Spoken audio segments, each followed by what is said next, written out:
Hi friends, রান্না করছি।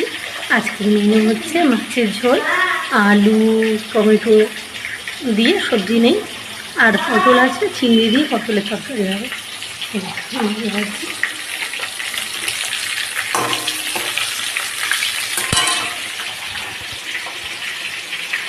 মাছের ঝোল,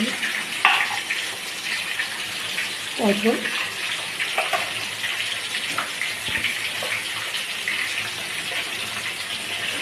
পটল চিংড়ি আর মাছের ঝোল। এবার কি খায়, ও বলবে মাছ খাবো না, তাই ডিম আছে, আলু পাতলা করে দিয়ে ঝাল করে দেওয়া হবে। আজকের মেনু এটাই হচ্ছে। ভাত হয়ে গিয়েছে, তাতাই সে স্কুলে চলে গিয়েছে, সোনাই যায়নি, দিয়া গিয়েছে।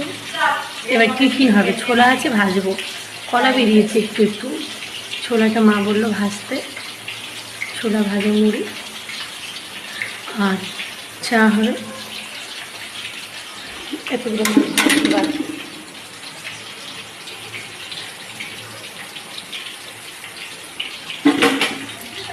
সে তাড়াতাড়ি রান্না করে নি, খেতে চলে আসবে টাইমে কিন্তু। ঠিক আছে।